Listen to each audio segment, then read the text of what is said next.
Now, like terms are terms that have the same variables and exponents. Let me show you a few examples.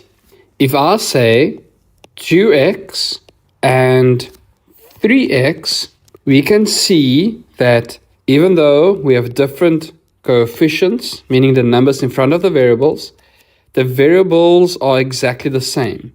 So both terms have the variable of x, and they are raised to the same power, to the power of 1. So even though the coefficients are different, the variables and exponents are the same. Therefore, these are like terms. What about 2y and 3x?